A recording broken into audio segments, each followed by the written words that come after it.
In all honesty, I think that I have the capabilities through God to play in all schemes, gap, zone, whatever a team needs me to do. But I think my best intangibles definitely has to be being smart, being quick, and being able to hold point.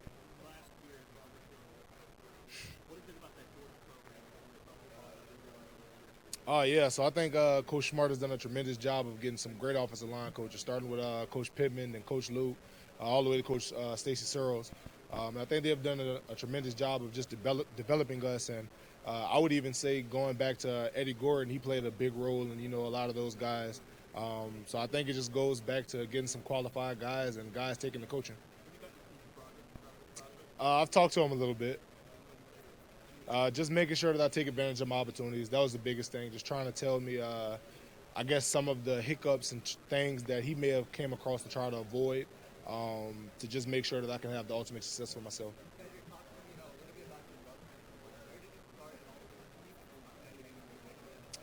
So, my love for sports, I think my earliest memory of my love for football probably came up with Chris Johnson.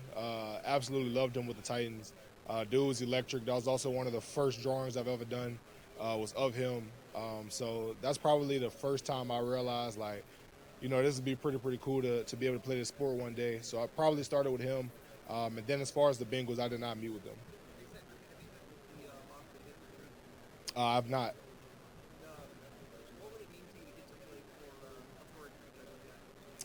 I think it would be an amazing opportunity. I think the biggest thing for myself is whatever team I get to, I want to try to come in as soon as possible and try to help to add to their culture, because ultimately the goal is to win.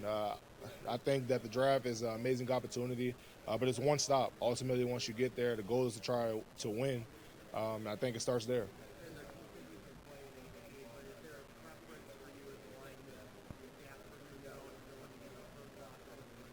Not at all. I think the biggest thing is just getting in the system, learning the playbook, and going from there. Whatever I'm asked to do, I'm willing to do. I've not. No, I've not.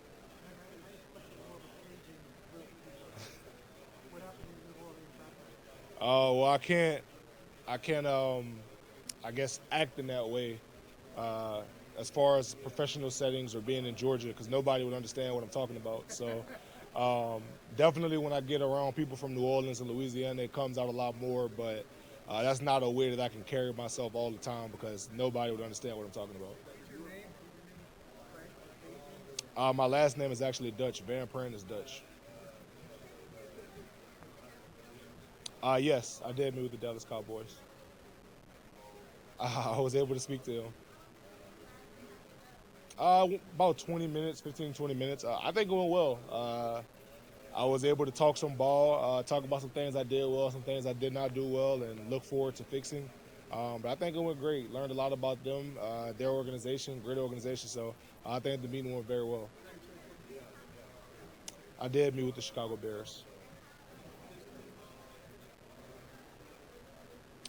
Yes, ma'am. I spoke to everyone. I think it was another great interview as well. I think that's something that I've been able to do through this process so far is be able to get in front of some guys and have great interviews.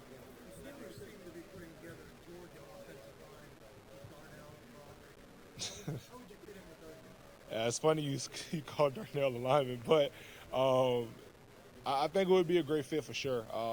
Being back with some of the guys from Georgia, being able to click with those guys, it would be amazing.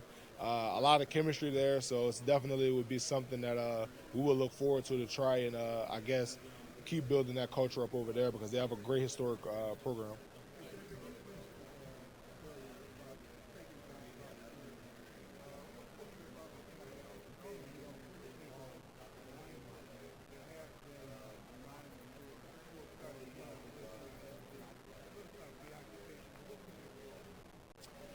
As far as NIL, I didn't have a bunch of engagement there. I tried to do as much as I could, but ultimately the end goal was to try and win. That's not something that we accomplished this year, so failed season for myself.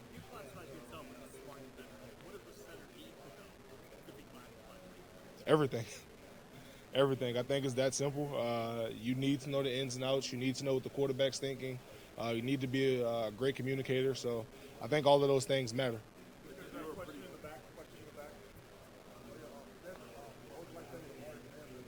Oh man, Mims is a great teammate. Absolutely love that guy. He has this infectious energy about him. Lights up a room when he walks in.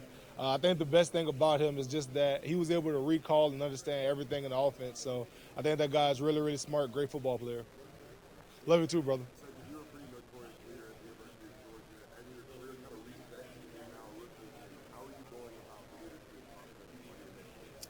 So, to answer your question, I guess the reset in the NFL, I think the biggest thing for myself is finding your role early, right? So, if you're to a team that has a lot of veterans, getting with those veterans, finding out how they do things immediately, finding out what's the culture there, what's the standard.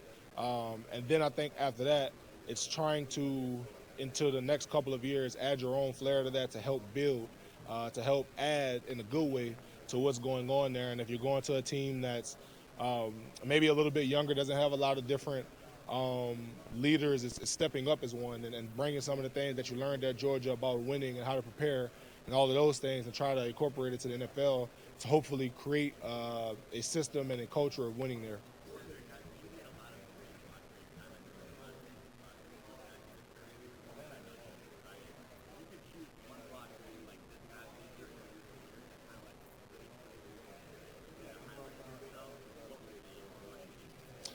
I would say I would have to go back to my sophomore year just because it was my first year playing, redshirt freshman year.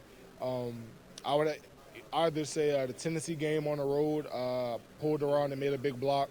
I would also say SEC championship my first year, pulling around against Alabama, making the big block. That was pretty fun for me. Eric McCoy for sure.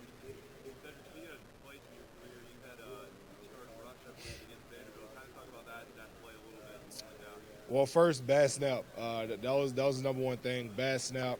But up until that point, if I'm remembering properly, we were losing, and that was a big third down in that game. So after the mistake, the biggest thing for myself was realizing you got to make a play because I didn't want to really hear what was going to be said to me on the sideline. So at that point, you try to make a play and keep the drive going.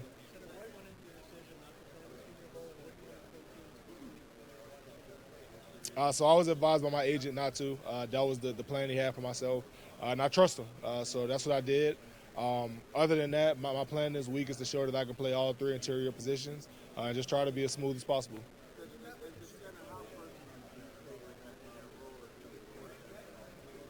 It's extremely personal to be the quarterback of the offensive line. I think the biggest thing in football you can have is trust, and that's something that I take very, very personal. Just for the simple fact of I think that when you have that trust to the guys to the left and to the right of you, and they depend on you for, um, to be honest, to feed their family, I think it's something huge, and I think it builds a lot of camaraderie there.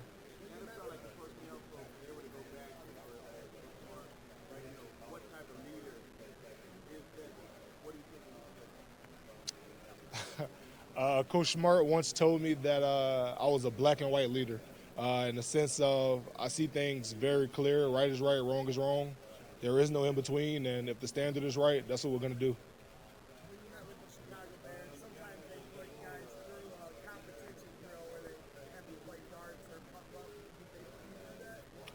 When I met with the Chicago Bears, it was myself and the rest of the coaching staff.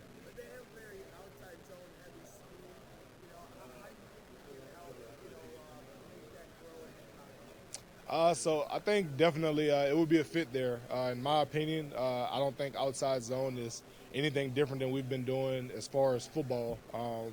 Definitely think there's room to grow there for sure. But in all honesty, I think that I could come in and help and do the best that I could because at the end of the day, I feel like it's still football. Take what coach is teaching you and implement it there.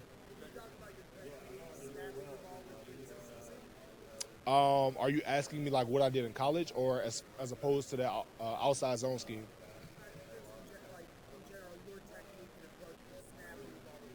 If I'm being 100% honest with you, I think that I've taken so many reps snapping the ball, it's kind of second nature. It's not really something you think about. Yes, I have.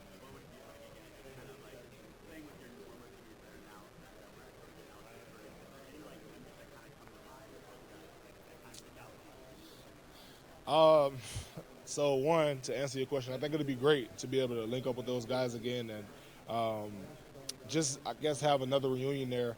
But ultimately, like I said, the goal for any team I get to is to try and win. So while it would be nice, ultimately we have to figure out a way to gel again and figure things out on the next level. But if I had to figure out any memories or anything like that, it would probably be the parade after the first national championship, seeing Broderick and Darnell and all those guys, just how ecstatic they were and the looks that they had on their faces.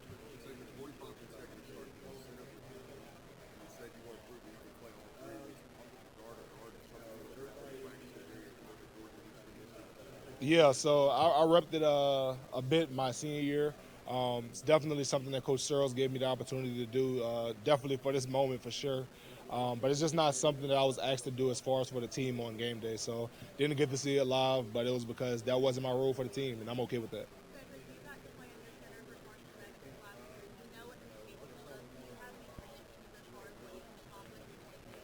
I'm not going to make any predictions on what Carson can do, just for the simple fact I feel like that's unfair to that guy. But one thing I would say, Carson is extremely smart. He has all of the intangibles, big arm, big heart. I think that he'll do an amazing job leading that team to success. I did meet with the Cowboys, formal. I think this is a great franchise. I think the Cowboys have a lot of rich history there. The meeting went great. I feel like I aced it, so I was really excited about that. How much pride do I hold in New Orleans, Warren Easton? In my opinion, it's who I am. It's what made me, outside of my parents. I feel like New Orleans has played a huge part in who I am today as a man and how I carry myself. So it'll always be something special in my heart.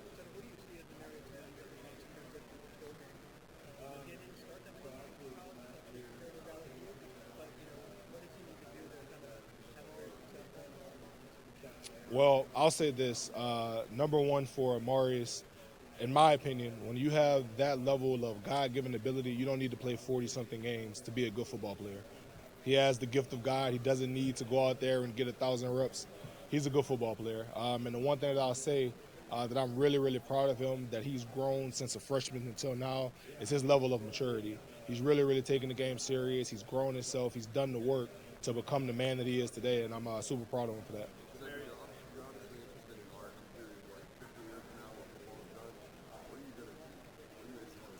Yeah, that's a great question. So hopefully 15 years from now, I can either be making logos, perhaps getting back inside to the football side, maybe getting a job at Georgia or something, making logos or editing videos or something, or eventually I want to start my own clothing brand. So I think that'd be pretty cool to get in that side of the business too.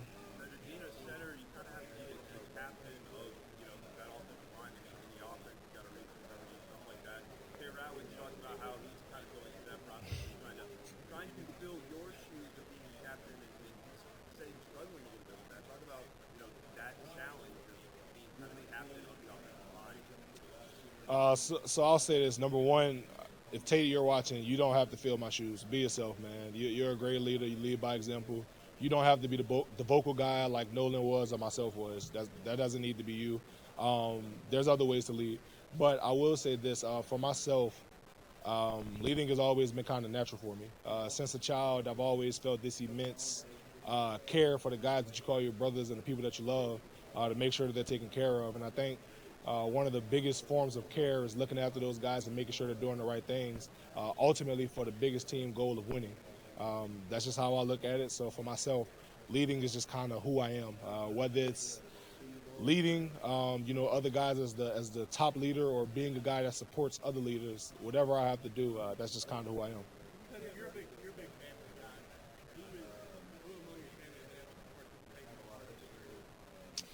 So I think my dad has been the most active in this process for myself. My mom has done a little bit here and there, but I can be honest and say my mom is more of a get your degree type person. In all honesty, I don't think my mom really even understands or knows how big this moment truly is. Just for the simple fact that she's always been a person who is about education, not super invested into football, super invested into her son, but not so much the football side. So I would say probably the biggest investment is probably my dad, which I guess is a little bit cliche, but probably my father.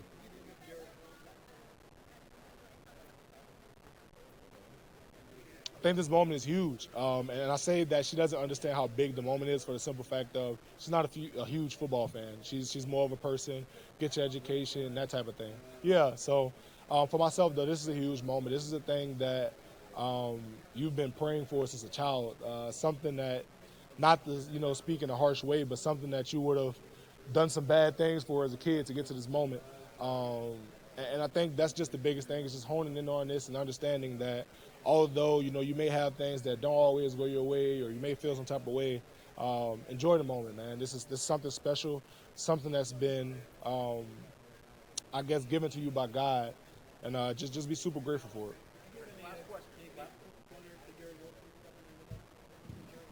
Have I given him any pointers? Yeah, so Jared, we talked a lot. I got Jared going probably about 2 years ago, watching film with me and just teaching him different things on how to dissect film and what you're looking for, how to figure those guys out. And I think Jared is going to be amazing this year. I really, really do think that Jared has a big year coming for him. I'm super excited for him and I'm praying for him.